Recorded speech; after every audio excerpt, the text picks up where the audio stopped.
We hear these words psychedelics and we hear these words like microdosing, and they sound very technical and they sound kind of medical and they sound like, ooh, these things that I maybe want to engage with, how are they going to help me? But really what it is it's about this invisible community that we're calling in.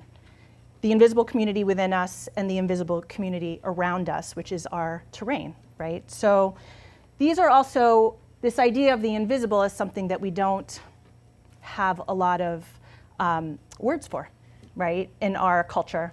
And so this is also about how do we cultivate language and awareness, right, of this sense of what's invisible around us. So this was in the New York Times last year. The psychedelic revolution is coming. Psychiatry may never be the same. So what we know is that psychedelics are starting to become mainstream, okay? And we're seeing decriminalization happening in places all over the US, slowly but surely. Denver, Oakland, Washington, DC. We also know that actually we have had this very big decriminalization effort in Oregon. So what's happening right now? These plant teachers are coming back in force, okay? They're returning in force, and why do I say returning is because psychedelics are actually a part of mythology and religious traditions and history from all over the world. So there are a lot of stories that we now know about, like the Oracle at Delphi, right? It's thought that the Oracle at Delphi was actually in this cave, and that there were psychedelics or entheogens that were burning in the crevice coming up and causing the oracle to be able to have her visions. Okay? Moses, right? This whole idea of like what happened, receiving the 10 Commandments, and this whole experience of the community also could be explained, and this is being explored actually in academic papers, and religious studies professors are looking into these ideas of like what could have been happening there. Okay, the whole idea of cows being sacred in Hinduism, there's this theory, right? And these are all theories, and so we're kind of dancing with them, but they're either history or mythology, and either one, you know, has merit and has power. Okay, that what grows in cow patties? Mushrooms, right? And so psilocybin mushrooms, or various kinds of mushrooms that were psychedelic and part of the religious tradition, may have been growing in the feces of cows, and basically cows became therefore sacred, right? The Eleusinian mysteries were a whole ritualistic psychedelic experience that was thought to happen in ancient Greece. And of course, the whole story of witches on broomsticks, and this is so we can get a little extra controversial. This slide is a super controversial slide for a lot of people. But the witches on broomsticks actually comes from the tradition of the older, like, wise women in Europe to actually put psychedelic medicines, salves, on the broomstick and actually insert it into their vagina so that they would receive more powerfully through their mucosa these psychedelic medicines that would then cause them to be able to fly. So these are part of all these stories that we have no idea about, right? I'm not going to get involved in that.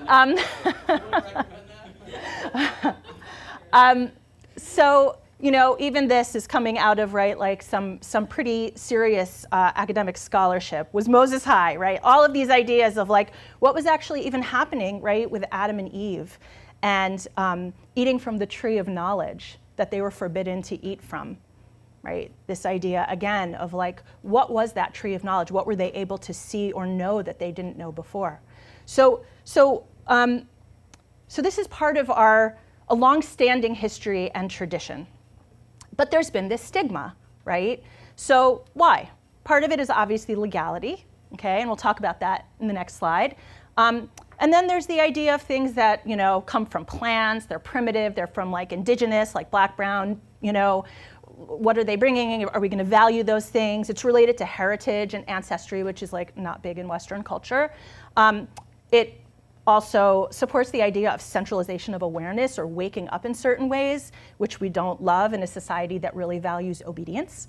And of course, follow the money, right? Like how, you know, and now we're in a position, as we're seeing these decriminalization efforts, a lot of it is actually about the quantity that you're allowed to have. So as things are being decriminalized, you can't have a lot, right? You can't like share with your neighbor. You know, it's not supposed to be like that. It's supposed to be you get a little bit, it's enough for you, but it's not going to get in the way of corporations that are going to be like creating their new molecules and, you know, selling them as pharmaceuticals. So just, this is a really important thing, I think, to bring in, because there are obviously like class 1 substances and considered to be as dangerous as things like heroin and cocaine and other really potentially problematic medicines or pharmaceuticals in this case. And so what happened, right? The Nixon campaign in 1968 and the Nixon White House after that had 2 enemies, okay? This is coming from the domestic policy chief under Nixon. The anti-war left and black people. He said, you understand what I'm saying? We knew we couldn't make it illegal to be either against the war or black, but by getting the public to associate the hippies with marijuana and blacks with heroin, and then criminalizing both heavily, we could disrupt these communities. We could arrest their leaders, raid their homes, break up their meetings, and vilify them night after night on the evening news. Did we know we were lying about the drugs? Of course we did, okay? So this is sort of part of what that beginning of the war on drugs and what that might have been about, okay? This is obviously one person, but who was high up in policy at that time. So I'm just gonna give you a very quick history of how I got involved in this, very, very quick, which is basically, you know, I was treating already very complicated kids and adults from around the world. And I started to get a pretty good sense using a really wide array of remedies, including botanicals, including obviously diet and supplements and mind body and, you know, many, many different approaches. I got a sense of how, like, the pace of healing and what healing kind of could look like in most people. And then I started to see the people who were stuck. And what they were stuck with was not something physical very often. And so it was something that felt more invisible to me, and I was sort of trying to find it. And then my own son, my youngest son, got sick. And in that moment when I was with him, I started to realize this is more emotional, this is more spiritual. I was already doing other things with him. And I started to recognize that there was this whole other language that we were missing to be talking about, like, what's happening in these people who are stuck, who are not able to heal. And so I actually ended up going to Ecuador and studying with a PhD in ethnobotany, who was also a 4th-generation shaman. And she was my teacher for a long time. And the paradigm that I learned as I studied with indigenous teachers was that they don't even think that the physical body is the most important thing. They're like, okay, we have a physical body, emotional, mental, spiritual body, and physical illness is a downstream problem, right? We actually get sick because of what's happening in our spiritual state. And that is what comes from being in good relationship. Being in good relationship with yourself, with those around you, and with the land you stand on, right? The land you stand on being a lot of things, right? Your ancestors and the plants and all the living beings around you, okay? And so what I wanted to do was to create a lexicon. Like, how do we talk about these things? What is the language? What is the vocabulary? And how can we just bring this in and make it okay? Because people, literally, when you start to address these parts of them, I mean, they'll just literally cry, you know, and feel such a relief, because it's like a remembering of these things that we've been forced to forget. So, and just bringing in the power of ritual and ceremony. You know, I've worked with people who have addiction, and, you know, we create ceremony around saying goodbye to the tobacco, saying goodbye to, or recalibrating, right, the relationship with some of these medicines. For example, right, I always talk about, in the first picture actually where I was talking about the plant medicines returning in force, there was a picture of a tobacco plant and there was a picture of the coca plant.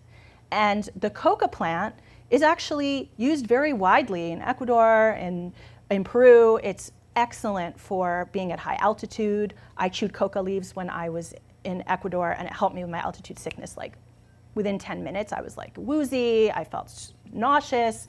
I was fine after that. It's also considered to be helpful for mental clarity and many other things, and it's used very regularly. You know, Western culture kind of came along and said, ooh, let's purify out, you know, this one thing and make it cocaine, and that became a really destructive drug, right? And that was being not in good relationship with that plant. So when I'm working with people who have struggled with various kinds of medicines, right, which were primarily medicines, we start to go back to how do you have a ritual? How do you have a ceremony where you actually start to cultivate that relationship? So we're in this conversation, but we don't even know we're in it, right, with these plant spirits or the invisible world. And it's a conversation with physical, emotional, spiritual. It's ourselves and the earth. It's the science and the sacred. It's advanced and ancient technology. It's the heart and the brain. It's the known and the unknown, and it's the seen and the unseen worlds. And science is amazing, and you're going to see me, you know, go through the science as well. But you know, science is a language, right? It's a beautiful thing, and it's one language that describes the mystery of the world. But there are other languages as well. Okay? And the problem with science is that it doesn't know what it doesn't know, right? And so the idea of what you can do with things like microdosing and these plant medicines as you establish a relationship is that you start to have a better sense of what's outside of what we know, right? We know many things, but you know, we know there's a lot we don't know that we know, right? And there's things that we can really access in that category that can actually guide us as leaders and as human beings.